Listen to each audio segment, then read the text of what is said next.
J'ai tué ma sœur ce soir-là, non pas d'un coup de couteau ou d'une balle, mais d'un regard qui a fissuré son empire de mensonges, et pourtant, c'était elle qui tenait le flingue. Le mien, celui que j'avais porté pour elle, pour nous, pour notre sang maudit. Dans les ombres enneigées des Alpes françaises, où le vent hurle comme un amant trahi, j'ai franchi le seuil de notre chalet familial, et là, au milieu de mes souvenirs volés, elle dansait nue avec un amant qui puait le pouvoir et la trahison, son rire résonnant comme un glas sur ma tombe prématurée. Et le plus scandaleux, j'ai souri, parce que la vengeance n'est pas un cri, c'est un murmure qui empoisonne l'âme, et j'allais lui faire avaler chaque goutte de son propre venin, même si cela signifiait plonger avec elle dans l'abîme. Les Alpes, ces géants de pierre et de glace qui veillent sur la France comme des juges impitoyables, ont toujours été mon refuge. Né dans les replis secrets de Chamonix, j'ai grandi entre les pics acérés du Mont Blanc et les vallées étouffées par la brume, où l'air est si pur qu'il coupe le souffle. Notre chalet, ce vieux bois centenaire perché sur les pentes de l'aiguille du Midi, était le cœur battant de notre lignée, un legs de notre père, un ancien guide de montagne qui avait perdu une jambe dans une avalanche et s'était reconverti en conteur d'histoires sombres autour du feu. Ma sœur, Élise, et moi, nous étions les deux faces d'une même pièce.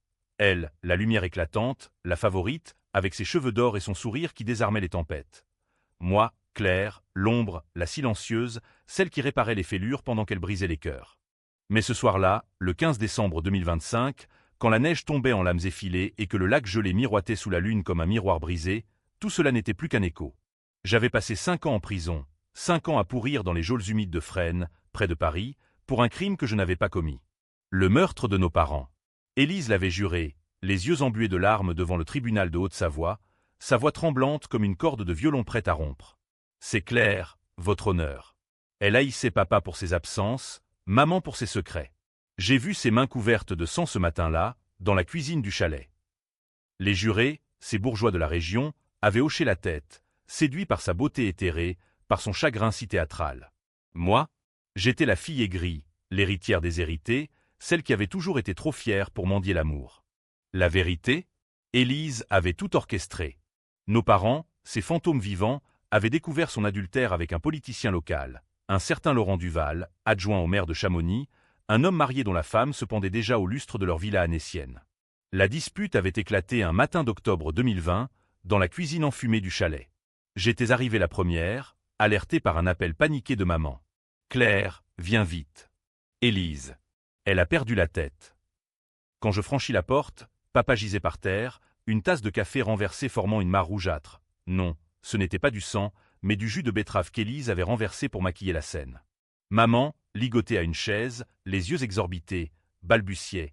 C'est elle, Claire. Elle voulait l'argent, le chalet, tout. Élise, paniquée, m'avait supplié. « Aide-moi, s'il te plaît. Il me déshérite. Je ne peux pas aller en prison. » Et dans un moment de folie fraternelle, j'avais acquiescé. J'avais nettoyé, effacé les traces, pris le blâme. C'est moi qui ai fait ça, avais-je murmuré aux gendarmes arrivés sur les lieux. Pour elle. Pour nous. Pour l'illusion d'une famille que je chérissais plus que ma propre peau. Mais la prison change une femme. Fresnes, avec ses murs suintants et ses nuits hantées par les cris des damnés, m'avait forgé en l'âme. J'y avais appris les langues des ombres, comment soudoyer un gardien pour un livre de Victor Hugo, comment tisser des alliances avec des voleuses qui connaissaient les recoins de la haute société alpine.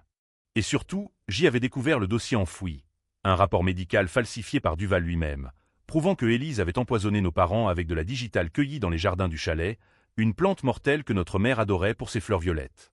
Duval, ce serpent en costume 3 pièces, avait couvert l'affaire en échange de faveurs nocturnes. Élise n'avait pas seulement trahi nos parents.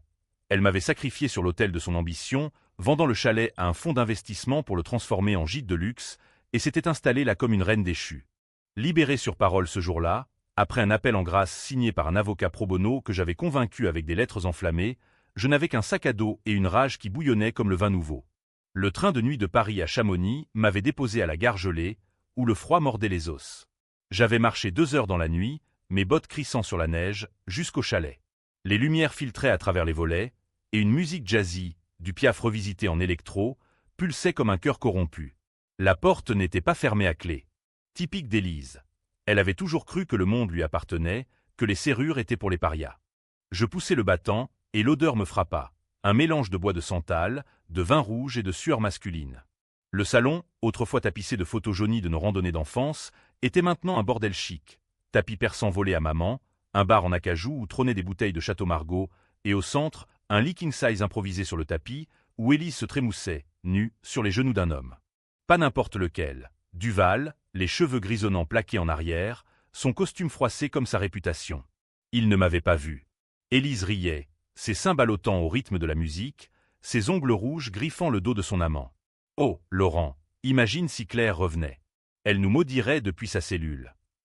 Il grogna un rire gras. Quel essai. Ce chalet est à toi maintenant, ma chérie. J'ai tout arrangé. C'est là que j'ai souri. Pas un sourire de joie, mais celui d'une louve qui flaire la chair faible. J'ai refermé la porte sans bruit, et je me suis glissé dans l'ombre du couloir, vers la cuisine où les fantômes murmuraient encore. Le tiroir au couteau était intact. J'en ai pris un, le manche usé par les mains de papa, et je l'ai glissé dans ma ceinture. La vengeance, en France, n'est pas un feu d'artifice. C'est un opéra lent, où chaque aria est une lame qui saigne l'âme. Et le mien allait commencer par un acte, l'acte 1, la révélation. Je m'assis dans le fauteuil Voltaire de maman, face à eux, et allumai la lampe. La lumière crut les figea. Élise hurla, couvrant sa nudité d'un plaid en cachemire, ses yeux verts écarquillés comme ceux d'un cerf aux abois. Duval bondit, cherchant son pantalon, mais trébucha sur une bouteille vide. Claire, mon Dieu, comment? Tu es censé être.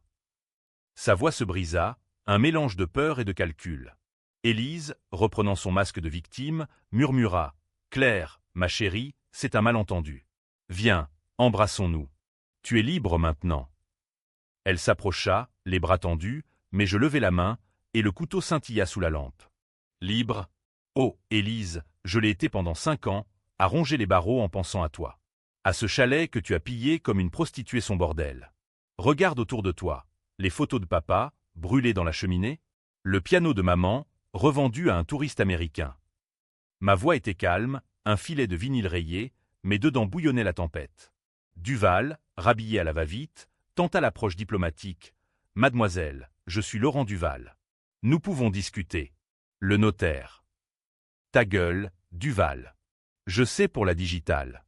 Pour les faux certificats que tu as signés pour couvrir sa petite danse macabre. » Il blêmit, et Élise s'effondra en sanglots théâtraux. « C'est faux. Claire, tu es folle. Les prisons t'ont brisé. » Folle, peut-être. Mais folle d'amour, d'abord. J'avais aimé cette garce plus que quiconque, et elle m'avait vendu pour un orgasme et un titre de propriété. Cette nuit-là, je ne les tuais pas. Pas encore. Je les laissais mariner dans leur peur, en verrouillant la porte et en m'installant dans la chambre d'amis, avec vue sur le lac gelé. Le lendemain, l'acte 2, infiltrer leur monde. Duval avait des ennemis. Une femme humiliée, des électeurs floués par ses pots de vin pour des permis de ski illégaux. J'allais les réveiller, un par un, comme on secoue un nid de vipères.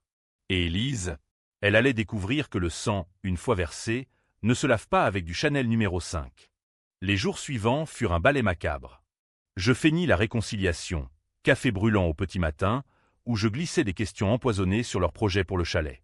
Un gîte de luxe, avec des spas et des vues panoramiques?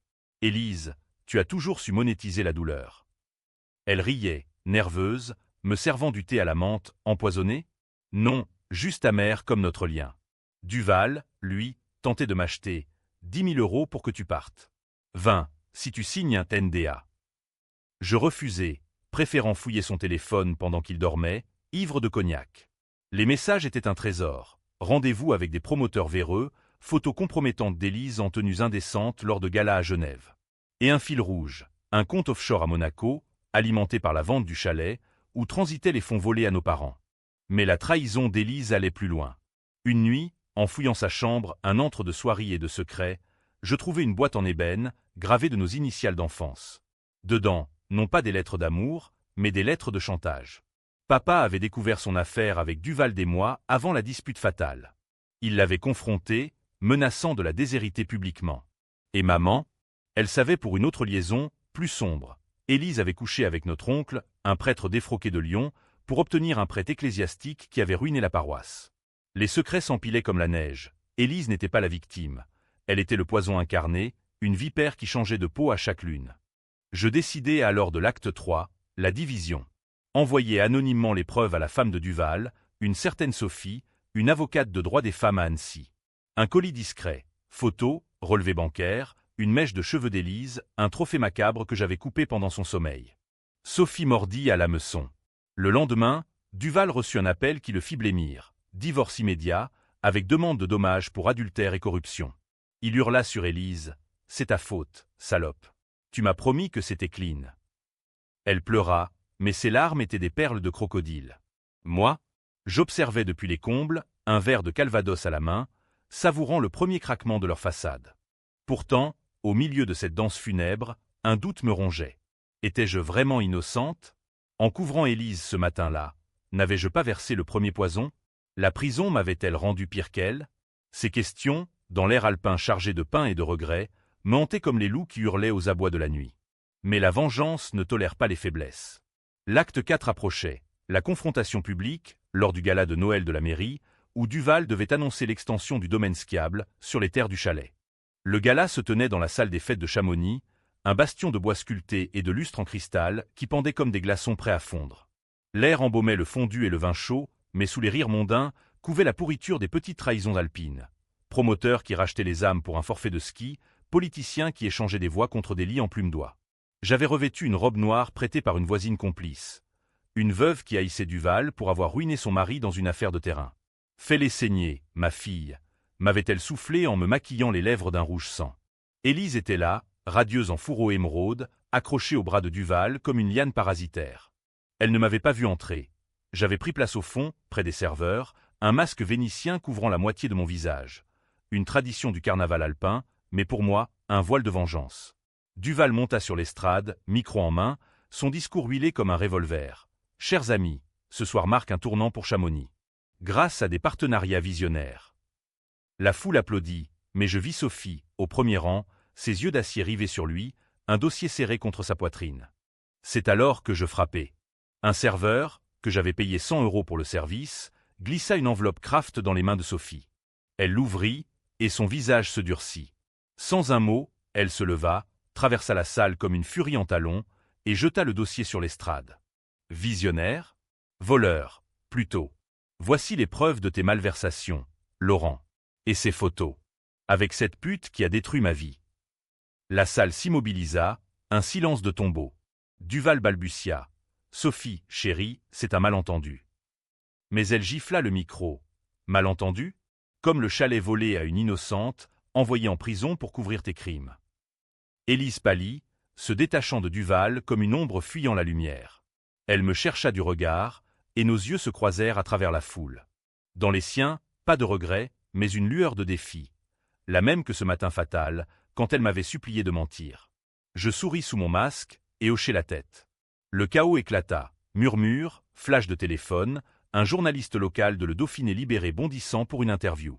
Duval s'effondra, accusé publiquement, tandis qu'Élise s'éclipsa par une porte latérale, vers le froid extérieur. Je la suivis, mais pas léger sur le gravier gelé.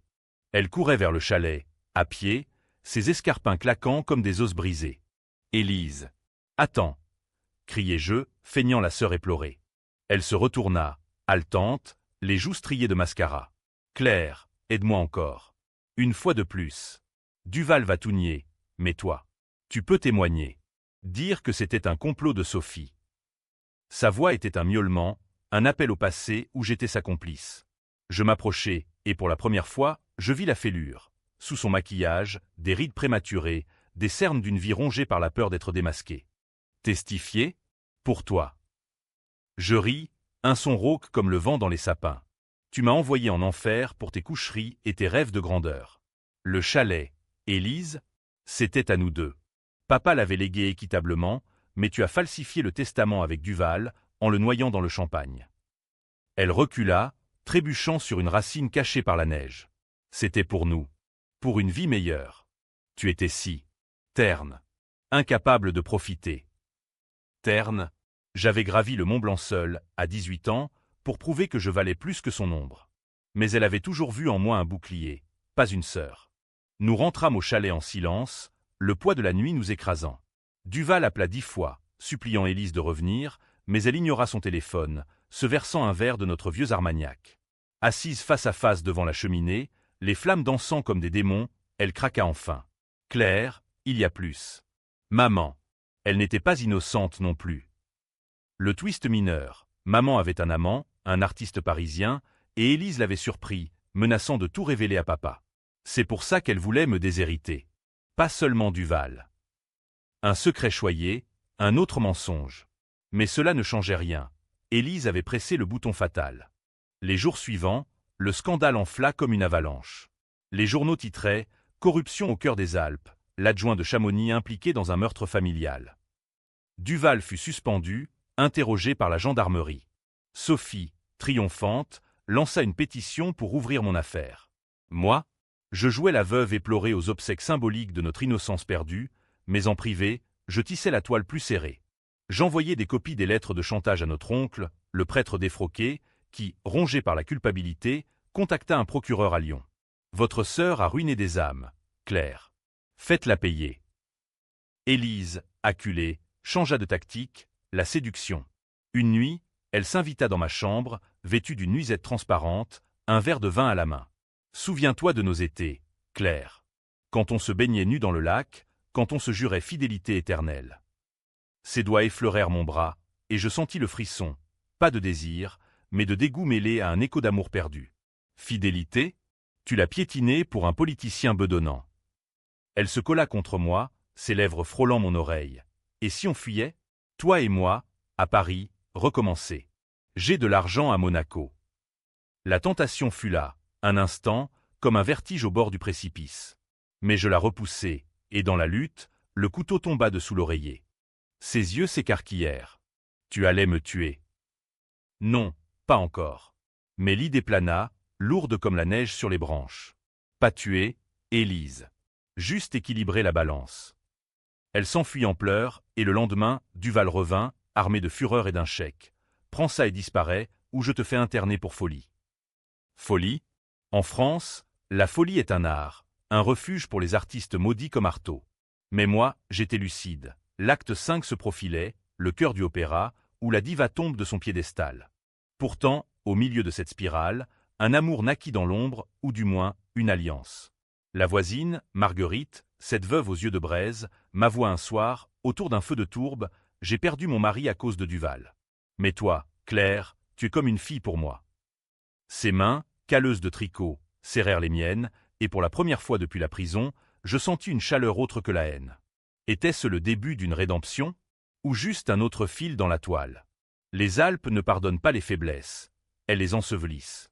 Le point de non-retour arriva une semaine plus tard, quand la gendarmerie perquisitionna le chalet. Ils trouvèrent la boîte en ébène, les lettres, la digitale séchée dans un herbier falsifié.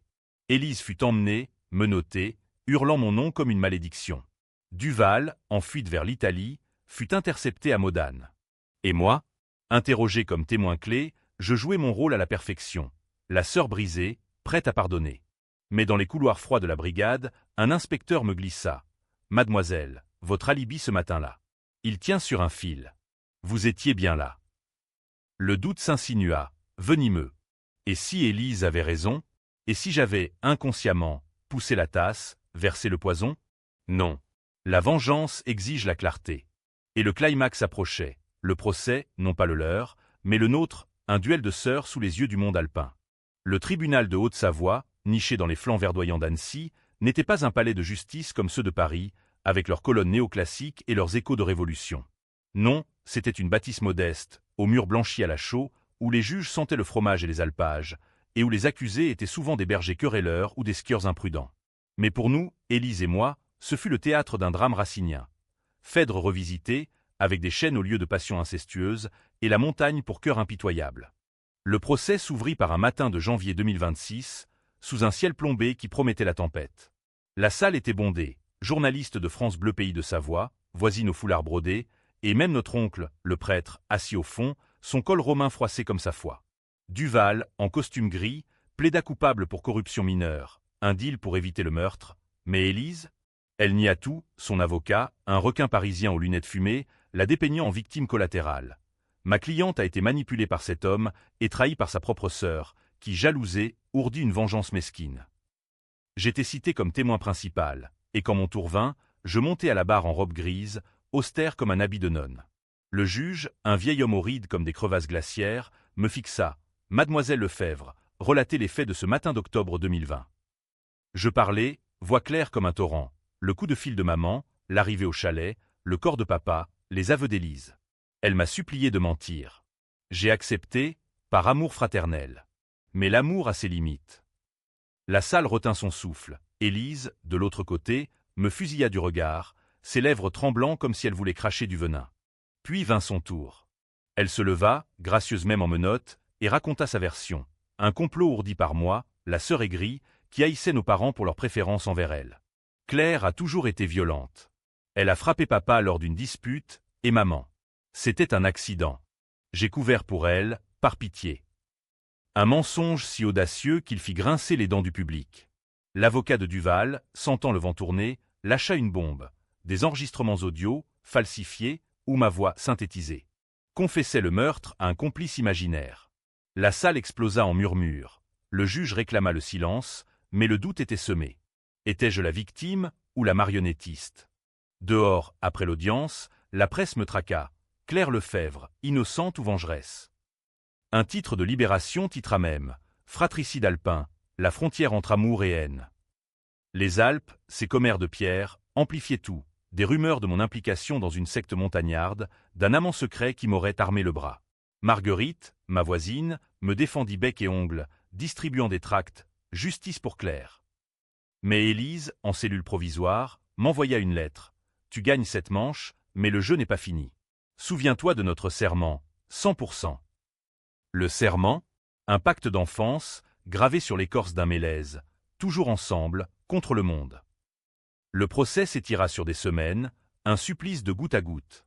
Expertises toxicologiques confirmèrent la digitale. Des témoins, anciens employés du chalet, décrivirent les disputes d'Élise avec nos parents. Duval craqua sous la pression, avouant avoir falsifié les documents pour protéger une amie. Mais le twist, oh, le twist qui divisa la France des cimes, survint lors de la déposition de notre oncle. Le prêtre, les mains tremblantes, révéla « Élise n'est pas la seule coupable. Votre mère, Claire. Elle avait un secret plus sombre. Elle était impliquée dans un trafic d'art volé, des icônes orthodoxes dérobées lors de randonnées en Russie. Papa l'avait découvert, et la dispute. Ce n'était pas seulement pour Duval. Maman, une contrebandière? L'idée était absurde, et pourtant, des preuves émergèrent. Un coffre-fort caché sous le parquet du chalet, rempli de toiles signées par des maîtres anonymes. La salle s'embrasa. Était-ce Élise qui mentait, ou le passé qui se vengeait? Je sentis le sol se dérober. Si maman était coupable, alors mon sacrifice pour Élise n'avait été qu'une illusion, une chaîne de trahison familiale. Élise, sentant ma faiblesse, changea à nouveau de masque lors de sa plaidoirie finale. « Claire, ma sœur, je t'ai toujours aimée. C'est toi qui as versé le poison, dans un accès de rage contre maman. J'ai pris la faute pour te protéger, comme tu l'as fait pour moi. » Un retournement si habile que même le juge hésita. Les jurés, un mélange de skieurs et de fromagers, se divisèrent. Certains voyaient en moi la martyre, d'autres la calculatrice. Les nuits, au chalet redevenu mien par ordonnance provisoire, je ne dormais plus. Les fantômes dansaient. Papa, boitant vers la cuisine, maman, cueillant ses digitales avec un sourire coupable, Élise, enfant, me tirant par la main vers le lac. « Pourquoi, Élise? Pourquoi m'as-tu laissé pourrir ?» murmurai-je à la lune. Marguerite vint une nuit, apportant du génépi et des confidences. L'amour fraternel est le plus cruel, Claire. Comme dans les liaisons dangereuses. Laisse-la pourrir. Mais pouvait-on laisser pourrir son propre sang? Le verdict tomba un soir de février, sous une bourrasque qui hurlait comme une banshee. Élise fut condamnée à 20 ans pour homicide involontaire et complicité de corruption. Un compromis, pas une justice. Duval, 10 ans. Moi, absolvé, mais marqué à vie. La foule dehors scinda en deux. Des femmes hurlant « Libérez Élise », c'était de la légitime défense fraternelle. Et d'autres scandant mon nom, Claire, vengeance exemplaire. Le débat enflamma les forums. Étais-je l'héroïne qui avait rétabli l'équilibre ou la sorcière qui avait invoqué les démons familiaux? Le Monde titra « Un drame alpin qui questionne. Jusqu'où va la loyauté du sang ?» Libérée, Élise m'attendait au chalet, non, pas par miracle, mais par une faille dans la procédure.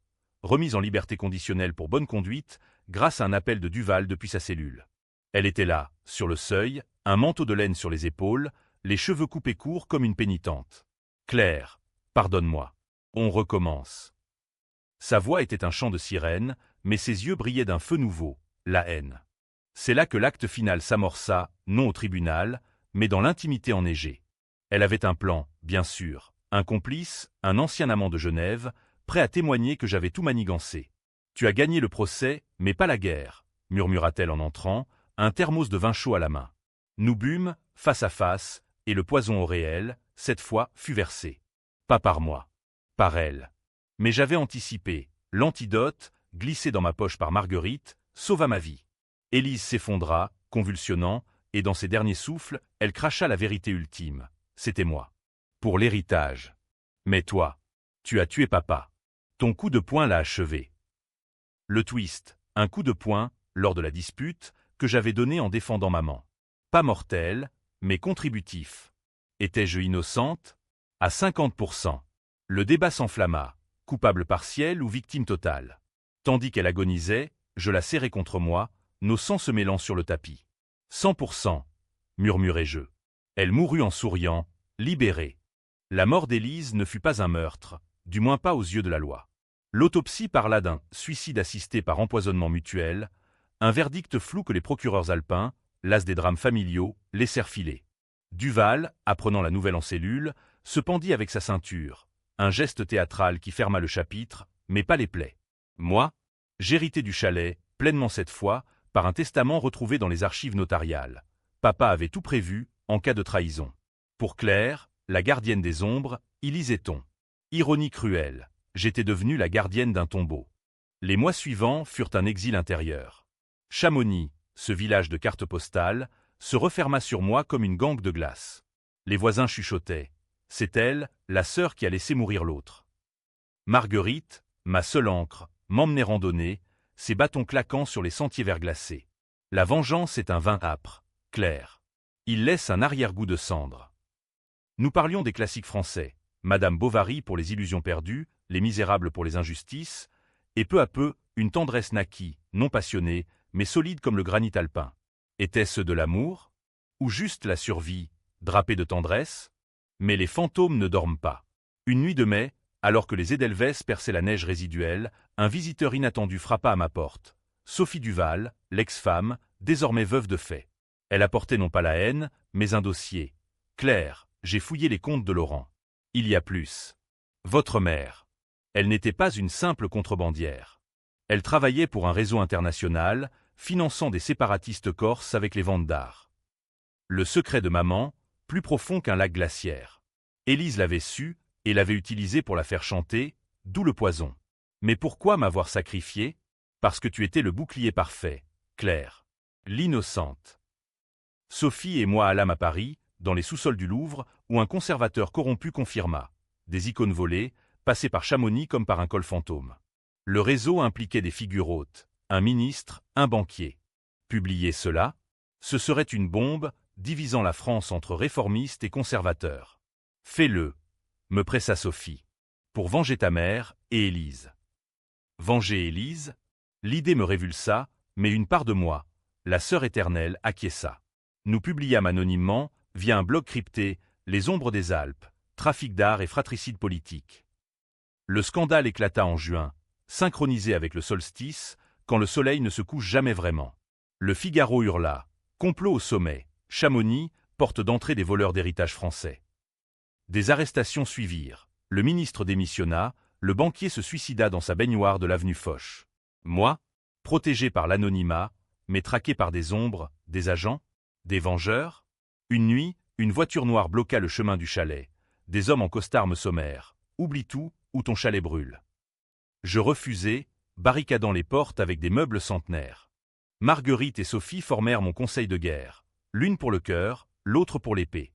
Nous contre-attaquâmes, fuite à Mediapart, témoignage de repentis. Le débat national s'enflamma, Claire Lefebvre, lanceuse d'alerte ou opportuniste. Des féministes la saluèrent comme une Jeanne d'Arc des cimes, des nationalistes la maudirent comme une traîtresse dévoyant le patrimoine. Sur X, anciennement Twitter, les threads pullulaient, vengeance alpine, avec des mèmes de moi en louve hurlante, et des pétitions pour un film, Les Sœurs du Gel, scénario par Assayas. Au milieu de ce tourbillon, un amour plus sombre émergea, un journaliste, Étienne, envoyé par Libération pour me démasquer. Grand, barbu, avec des yeux verts comme ceux d'Élise, coïncidence cruelle. Nos entretiens devinrent des nuits, discussions arrosées de Beaujolais sur Balzac et la trahison, puis corps entremêlés sur le tapis persan. Tu es toxique, Claire, murmurait-il en traçant les cicatrices de la prison sur mon dos. Et toi, un fouineur qui pue le scandale, répliquai-je. Mais il m'aimait, ou du moins, aimait l'énigme. Ensemble, nous creusâmes plus profond. Le réseau remontait à la guerre froide, impliquant notre père, guide pour des espions britanniques. Ton chalet était un point de drop, révéla Étienne, exhumant des cartes jaunies. Le climax personnel survint en août, lors d'une ascension du Mont Blanc, ma catharsis. Étienne, Marguerite et moi gravîmes les arêtes, le vent flagellant nos visages comme un exorcisme. Au sommet, sous le soleil impitoyable, je hurlai les noms. Papa, maman, Élise. Les échos rebondirent, libérant quelque chose en moi. Mais en descendant, l'avalanche métaphorique frappa. Une taupe dans le réseau, un ancien agent, m'aborda dans un refuge. Ton père t'a légué plus qu'un chalet. Un code, 100%. Ouvre le coffre sous le lac. Le lac gelé, où nous nagions enfants. Nous creusâmes, au péril de nos vies, la glace craquait comme un crâne. Dedans, non de l'or, mais des documents. Preuve que papa avait saboté le réseau pour protéger maman, mourant pour cela.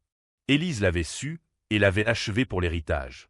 Le twist final. J'étais l'héritière légitime, non seulement du chalet, mais d'une fortune cachée en Suisse, fruit des repentirs de papa. Riche? Oui. Mais maudite, car pour l'obtenir, je dus trahir Étienne, qui voulait publier « C'est à la nation », plaidait-il. Je le quittai, le cœur en lambeaux, choisissant le silence. La France se divisa. Étais-je philanthropique en cachant les preuves, ou égoïste? Des manifs à Paris, libérer les secrets alpins. VS Claire, reine des ombres. Marguerite, mourante d'un cancer foudroyant, me légua ses lettres. Vengeance accomplie, maintenant, vie. Elle mourut en septembre, et je pleurai pour la première fois depuis Élise. Automne 2026 enveloppa les Alpes d'un manteau roux, comme un suaire pour les morts. Le chalet, restauré, toit reverni, cheminée ronronnante, devint un sanctuaire, pas un mausolée. J'y invitai Sophie pour Thanksgiving, une tradition importée, ironique en terre gauloise, et nous festoyâmes d'oies rôties et de confessions. La vengeance t'a sauvé, Claire, mais elle t'a coûté cher, dit-elle, levant son verre de chardonnay. Coûté? Étienne avait fui à Berlin, publiant un livre à charge, La Louve des Cimes, portrait d'une manipulatrice. Best-seller, bien sûr. Les critiques le saluèrent comme un Candide moderne, mais moi, je vis en ces pages notre lit défait, nos murmures trahis. Pourtant, la paix n'était pas au rendez-vous. Des lettres anonymes arrivèrent, le réseau sait. 100%. Le code de papa, ma malédiction. Je décidai de l'utiliser, pas pour la fortune, mais pour clore le cercle. Voyage à Genève, sous un faux nom, Claire n'était plus. J'étais Léa, veuve d'un banquier imaginaire. Dans une banque discrète, près du jet d'eau, je présentai le code. Le coffre s'ouvrit, diamants, obligations et une lettre de papa. Ma Claire, si tu lis ceci, Élise a gagné une bataille, mais pas la guerre. Utilise cela pour guérir, pas pour haïr. Ton frère, perdu en mer, non, il est vivant, à Marseille. Trouve-le. Un frère? Le twist ultime, celui qui fit basculer mon monde comme une coulée de boue. Papa avait eu un fils illégitime, avec une guide italienne, cachée pour le protéger du réseau. Marseille, port de secret, où les vagues emportent les péchés. Je descendis en train, le cœur battant la chamade, à travers les vignobles de la vallée du Rhône. La ville m'accueillit avec son Mistral salin, ses calanques turquoises masquant des abysses. Là, dans un bistrot du panier, je le trouvai, Julien, la quarantaine, yeux sombres comme les miens, tatoué d'encre marine. Papa m'a parlé de toi, avant de mourir. Claire, la force de la famille. Julien n'était pas un fantôme bienveillant. Marin mercenari, il avait navigué pour des trafiquants, ignorant son héritage. Élise, je l'ai croisée une fois, à Nice. Elle voulait de l'argent pour un projet familial. J'ai refusé. Leur rencontre, un affrontement silencieux, où elle avait tenté de le recruter pour voler le coffre. Il avait fui, mais a pris pour le meurtre. Tu as bien fait de la confronter, Claire. Mais le sang appelle le sang. Ensemble, nous décidâmes, détruire la fortune, la donner à des associations, orphelinats alpins, refuges pour femmes battues. Un acte de rédemption ou d'expiation. Le retour à Chamonix fut un pèlerinage. Julien et moi gravîmes l'aiguille du Midi, dispersant les cendres de papa, volées dans un rite païen. Pour maman, pour Élise, murmura-t-il. Élise, son fantôme planait, accusateur. Avais-je causé sa mort? Le poison était mutuel, mais mon antidote. Un choix. Les débats continuaient. Un podcast viral, frères et sœurs de sang, disséquait notre saga, divisant les auditeurs. Claire est une anti-héroïne baudelairienne, sublime dans sa laideur vs une sociopathe qui mérite la guillotine. La France, terre de controverses, en raffolait. Hiver revint, et avec lui, une forme de happy end ou BKCH, comme dans La Princesse de Clèves. Julien s'installa au chalet, transformé en auberge éco, randonnée thérapeutique, atelier d'écriture sur la trahison. Sophie gérait les comptes, une famille recomposée. Étienne, il revint, un soir de Noël, saqué de son journal pour billets personnels. Je t'aimais, Claire. Pas l'énigme. Nous nous réconciliâmes sur le lac gelé, patins aux pieds, glissant vers un futur incertain. Mais le dernier twist guettait, tapis dans l'ombre. Une lettre finale, posthume d'Élise, si tu lis ceci, j'ai perdu. Mais sache, j'étais enceinte de Duval. Ton neveu. Il grandira en sachant sa tante meurtrière. Un enfant, orphelin, placé en foyer anonyme. Je le cherchais, le trouvais. Un garçon de 6 ans, yeux verts, riant dans un parc de Lyon. Je m'appelle Lucas. Et toi? Ta tante Claire. L'adoption fut un combat. Services sociaux, psychologues, débats publics, donner un enfant à une vengeresse. Mais je gagnai, et Lucas devint mon rachat. Aujourd'hui, décembre 2026, assis devant la cheminée, Lucas sur les genoux, Julien taillant un jouet en bois, je contemple les Alpes. La vengeance m'a brisé, reconstruite, divisé le monde en phalanges. Était-ce justice ou folie? Le vent hurle sa réponse, ambiguë. En France, les fins ne sont jamais nettes. Elles sont des ellipses, invitant au débat éternel. 100%, mais l'amour, ce poison lent, coule encore dans nos veines. Fin.